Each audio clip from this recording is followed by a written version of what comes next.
میرے پیچھے ہمارے جو ساتھی جن کو 8 دن تک انلیگلی ڈیٹین کیا گیا وہ کھڑے ہیں. سب سے پہلے تو اسلام آباد پولیس نے ایٹ دا فرسٹ پلیس جو گرفتاریاں کی، جو تشدد کیا، وہ ایک غیر انسانی عمل تھا. جو پیسفل پروٹیسٹرز جو یہاں پہ دھرنا چل رہا تھا وہ شاید ایٹ دا فرسٹ پلیس اسی طرح ہوتا، لیکن اس کے بعد دروغ گوئی کی گئی اور بار بار یہ کہا گیا کہ ہم نے کسی کو نہیں پکڑا ہے، اور پھر یہ کلیم کیا گیا کہ ہم نے سارے جتنے پروٹیسٹرز تھے ان کو رہا کیا گیا. ابھی ان میں سے ایسے بھی کچھ اسٹوڈنٹس ہیں جن کے پیپرز تھے، انہوں نے اپنے پیپرز مس کیے ہیں، کیونکہ ایسے بہت سے ٹیچرز نے آ کر ہمارے دھرنے میں ہمارے ساتھ تعاون کیا ہے.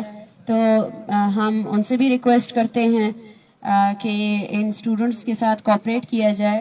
اور پھر سے یہ پیغام دینا چاہتے ہیں اسلام آباد انتظامیہ کو کہ یہ دھرنا اور یہ تحریک پورے بلوچستان بھر کی تحریک ہے، بلوچستان کی آواز ہے.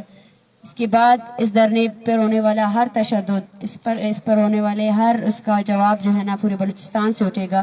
اور ساتھ ہی ہم یہ ڈیمانڈ کرتے ہیں کہ آپ نے جو 300 سے زائد لوگوں پر FIR درج کیے ہیں وہ FIR ہی لیگل ہے. جب آپ کے IG اور آپ کے کمیٹی کے حضرات نے خود یہ کہا ہے کہ جو گرفتاریاں ہوئی، جو تشدد ہوا وہ غلط تھا، تو ان FIRs کو قواش کیا جائے. یہ اسٹوڈنٹس یہاں پڑھنے آئے ہیں، آپ کے لیگل عدالتوں میں پیشیاں دینے نہیں آئے ہیں. Thank you.